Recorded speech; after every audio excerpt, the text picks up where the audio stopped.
On the surface, Slap Happy Rhythm Busters appears to be a simple fighting game, but underneath it is an experiment, the perfect mix of design, fighting and rhythm that comes together to offer one of the most enjoyable fighters on the PlayStation 1. The main draw initially is no doubt the rather interesting and colourful visual style the game takes on. For fans of games like Jet Set Radio, the aesthetic will feel instantly familiar, with much of the game's themes also revolving around music and style, much like the title suggests. Of course, it's a fighting game at heart that mechanically shares much in common with the likes of Street Fighter Alpha 3. Each of the just over 20 characters all have a selection of basic attacks to perform, as well as a range of unique abilities that help differentiate one to the next. However, the system goes much deeper than just this, with the game offering many ways to juggle your opponent and keep your combos going, to team-ups and counters that can turn the tide of a fight in the blink of an eye. The one thing that Slap Happy Rhythm Busters adds is the rhythm combo.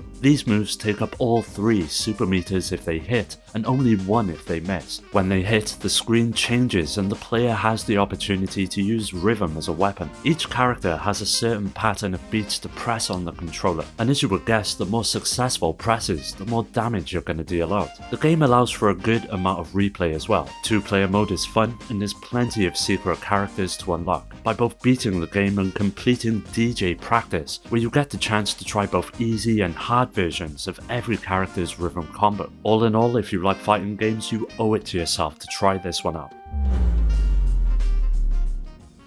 Life Force Tanker is a first-person shooter from Psygnosis that proved that the genre had a new home on the PlayStation 1. It was the first shooter on the console to offer fully 3D environments, as well as enemies that really showcased what the PS1 was capable of. The adventure takes place in the future and centers around an evil organization known as Trojan. After some rather strange genetic experiments, our hero Tanker is having none of it, and he sets out across 20 action-filled missions, with the goal being to take the company down and their genetically engineered army along with it. No shooter would be complete without an arsenal of great weapons, and Tanker has it in spades, from shotguns to machine guns and grenades, and with the amount of enemies that descend on you at any given time, you'll be thankful having them backing you up. There is also a huge number of attachments like lasers and missiles to power up your gun, which morphs into newer, stronger weapons as you collect more power-ups. Of course, with this game releasing before the DualShock controller, some might find it a bit tricky to control, but Psygnosis came up with a great system to bypass some of the limitations of the original controller. You can aim both vertically and horizontally, as well as strafe, crouch and jump, which all come together to create a surprisingly playable FPS on the PS1. And it's not going to be easy, as it's one of the harder first-person shooters ever released. If you can't get enough of first-person shooters and are looking for one on the PlayStation, Life Force Tanker is one of the better ones out of the bunch that deserves a look. Before Crazy Taxi, there was Radical Bikers, a lesser known PS1 game that nobody talks about. Instead of having to usher NPCs from stop to stop, Radical Bikers revolves around delivering pizzas. Much like in Crazy Taxi, the controls are fast and responsive, and wherever you go there's a ton of cars, trucks and other highway hassles, including people, blocking your way from making that delivery in time. Unlike Crazy Taxi though, you're always on a preset path. You can't go where you want to go, as you don't have any control over the direction you're going in, because it's always forward. This is one aspect that maybe would have benefited from a more open approach, allowing the player to tackle each delivery in a variety of different ways, but it never made the cut. The gameplay itself is good though, but you'll find that your opponent almost always seems to be one step ahead of you. You can get power-ups that allow you to go faster, much like the many kart racing games out there, but also like the kart games, the power-ups never seem to do much good, especially if your rival is way out ahead of you. Now there's a total of 7 different areas to race through, which are all modelled on famous cities such as Rome, London and New York, which all provide different obstacles for the player to overcome, as well as a selection of bikes, which have differing attributes such as faster acceleration or overall speed. With this game having its roots in the arcade, replayability is quite low. Once you've made your way through the game once, there's not that much to entice you back, apart from achieving higher scores. It would have been nice to have seen some extra modes, or perhaps collectibles included for the console release to help pad out the experience, but for what it lacks in longevity, it more than makes up for with gameplay. Crazy Ivan is an amusing mech game. It sees you taking up the fight as Ivan as you fend off hordes of robotic aliens set on conquering the world. To stop the advance, you take advantage of a giant mechanical suit that provides many ways to take each of the aliens out. And here's where the heart of the game lies, deep within the extensive customization options it affords the player. The most prominent aspect being the weapons themselves that can be applied to your suit. From machine guns to rockets and lasers, you'll slowly unlock more and more as you progress. The best thing about it is that there's a noticeable difference on the field with each change, and with the amount of different enemies you'll be facing, it's a really good idea to try them all out to see which one works best on who. The trick to Crazy Ivan is learning your opponent's weaknesses and battle patterns as well, and once you've done so, defeating each mechanized menace will be relatively easy. Now visually, Crazy Ivan is quite impressive for the PS1. The intricately designed mechs and enemies look great, as do the environments that each battle plays out in. The low resolution graphics make the large 3D textured mechs and other vehicles appear a little messy at times, but the opposing robots move about pretty realistically, with the only gripe coming from the amount of fog that's present at times. It can obscure the enemy a bit too much and results in a bit of frustration as they constantly come in and out of the player's view. It's not a deal breaker by any means, but something worth mentioning nonetheless. If you never got around to playing it when it first released, it is well worth seeking out today and giving it a go for yourself.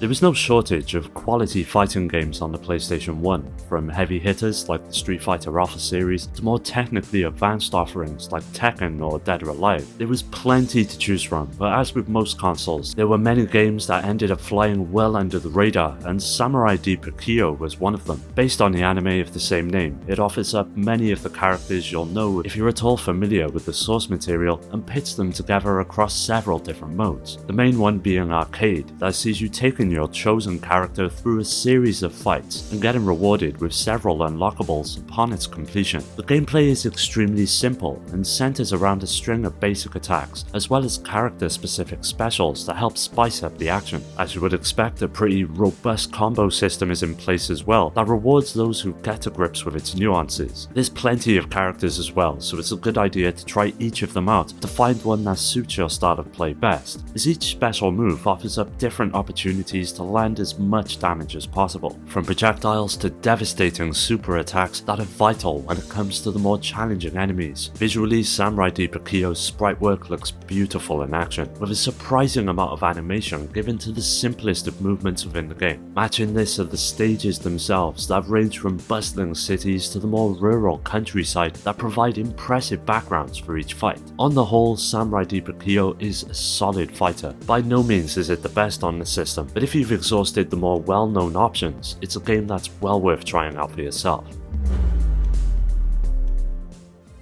When it comes to shooters, the PS1 was an absolute powerhouse. With such experiences like Iron Hander and R-Type, players were never in short supply when it came to choosing their next ship to jump into. One shooter that hardly anyone talks about on the console though is Philosoma, which for a game usually about destroying as many things as possible, possesses quite a deep story. You and your team are sent in to respond to a distress signal on a distant planet, but when you get to the city you are going to, it is completely devoid of life, with a terrifying secret lurking underneath the ground. As you would expect, the game is split up into a series of stages that naturally increase in difficulty as you progress. You have a few weapons, including the Vulcan, a spread-shot machine gun, a laser beam, a cannon that shoots backwards, and two kinds of missiles. You also have a beam that can charge itself to become more powerful, and when the difficulty spikes, it can become absolute mayhem. But careful use of the mechanics in play will no doubt allow you to overcome anything that the game throws at you. As with most shooters, once you've cleared the game, there's not that much of a reason to go back through it. But thankfully, there are several difficulty settings that allow you to test your skills even further, ranging from easy all the way to expert, which really ramps up the stakes, with the screen often turning into a literal blur of neon blue and green lasers at points. Whether you're a veteran fan of the genre or are just simply looking for something new to try out, Philosoma offers up one of the best shooters on the system that is well worth adding to your collection as well. Herc's Adventure is a largely forgotten PlayStation adventure game. Though lacking impressive visuals or deep gameplay, the game gets really creative with its source material and achieves quite a bit within the technical limitations of the PS1. You take on one of several characters who all possess their own unique abilities, such as higher jumps or stronger attacks, as you find your way through the surprisingly large world the game presents. Taking place in ancient Greece, there are no vehicles to hop into, so you've got to travel across the vast landscape on foot. All of this travel does have the potential to get tedious, but the inclusion of various types of enemies at different positions and the mixing up of terrain really helps break up the monotony. No matter where you find yourself within the world, combat is abundant, which all takes place in real time. You get a lot in the ways of variation and options when it comes to dispatching foes. This is no more apparent than when faced with the nearly 20 different weapons you can acquire in the game, such as spears, arrows, snowballs, and even ray guns that help mix up the action. These weapons are consumable, so you have to pick up lots throughout your travels, and part of succeeding in the game involves figuring out which weapons are most effective against which enemies in which situations, so it's always a good idea to save up these weapons for later encounters that require them. Overall, Herc's Adventure is no doubt one of the most unique games on the PS1, even though it didn't do too much when it comes to the technical aspects of the game. With its visuals not being that impressive, the gameplay it offers up is something that should simply not be missed. If you can look past the grainy visuals and give it a chance, Herc's Adventure turns out to be a fairly challenging and entertaining game. Buster Bros Collection is a compilation of 3 Buster Bros games that have all been put into one package. In any of the 3 games, you essentially do the same thing. Several balloons or bubbles will be on screen, and it's your job to shoot harpoons upwards to pop them. By popping them, they break into pairs and into smaller balloons. Pop them again, and they increase in number and get even smaller. It seems simple enough, you just shoot your harpoon in the air straight up and avoid getting tagged by any balloons. But herein also lies all the fun. Large balloons are massive, but slow and easy to avoid. They also usually bounce all the way back towards the top of the screen. The medium-sized ones move a bit faster, but are smaller and are a bit harder to hit. Finally, when you get to the smallest balloons, they move pretty quickly, and they don't bounce very high. Since your character will spend a lot of time on the ground, it means a lot of moving and shooting to keep from getting hit. You don't always want to shoot just one harpoon into the air, as you will have to wait until it hits a balloon or a ceiling before you can fire another. So there are several power-ups, such as a double harpoon, which allows you to shoot 2 before you can fire another, a power wire, which sticks to the ceiling or platform it hits and stays there until you fire another one or until something runs into it, and other non-weapon power-ups, such as a time-slowing device and dynamite, which pops all of the balloons into their smallest sizes. Now there's about 50 levels and several difficulty options that make the replay value one of the stars of the show, so if you're on the lookout for something fun and easy to jump into, the Buster Bros Collection offers up a great choice.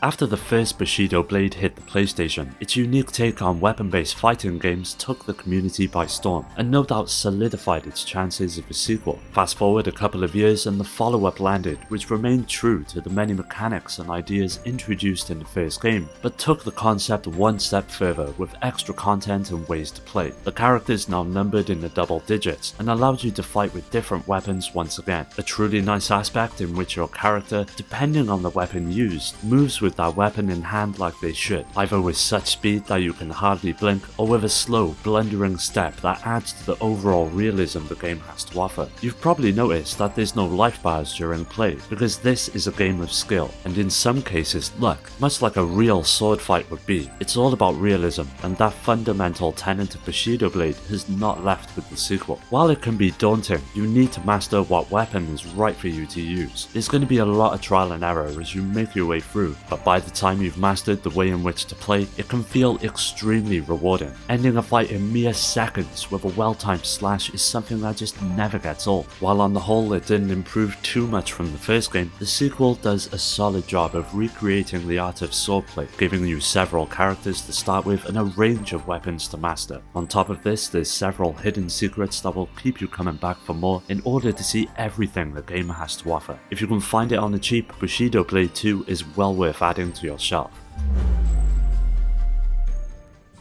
Jade Cocoon takes many cues from games like Pokemon and manages to put its own stamp on the tried and tested formula of monster hunting. You play as a boy named Levant who seeks to save his village from a curse. The only way you can do so is with a certain herb that can lift the effects of the curse, and he soon learns that he must venture into the wilderness in order to acquire it. The only problem being is the entire kingdom is occupied by a huge variety of monsters that protect the land. The core of Jade Cocoon's gameplay involves Levant playing his ocarina to capture these monsters and then use them in several different ways. These include having them fight for you, combining them together, or spinning them into silk, currency more or less. At first I didn't combine my creatures because I didn't like altering their original look, but then I realized that I was missing the whole point of Jade Cocoon's gameplay. Once you start combining your monsters, you begin to really experiment with what is at the center of the game. Different elements, fire, water, etc., strengths and weaknesses will change depending on what two monsters you combine together. Their actual appearance also changes, which can result in some interesting designs. It's really quite fun, and you may actually end up wasting a lot of time doing it because you get so absorbed in getting the best monster you can. One of the most notable aspects of the game has to be the visuals, which for the time were really impressive. The world of Jade Cocoon presents a series of lush and colourful environments that help portray a believable space for all of the characters and NPCs you'll meet along the way to live in. Overall, the game offers up an unforgettable journey that both long-time fans and newcomers of the genre will find easy to settle into. Well, that does it for today's video. Keep an eye out for part 3 as that will be coming up soon, so don't forget to subscribe and hit that bell to get notified about new videos, which release every Monday and Thursday. You can follow me on all of the socials as well, which are linked below to stay up to date and also join my growing community on Discord. I'd like to give a special shout out to my Patreon supporters: Rhino, Skill Jim, Shuden, Richard, Amy, Daniel, Paul, Dio, Omar, Strider, Pierre, Carl, Awesome Jacket Dude, GameCube Galaxy and Paddy J for their continued support that helps make these videos possible. If you're interested in joining my Discord or supporting the channel through Patreon, you'll find all of these links down below. As always, thanks for taking the time to watch the video. I'll catch you next time.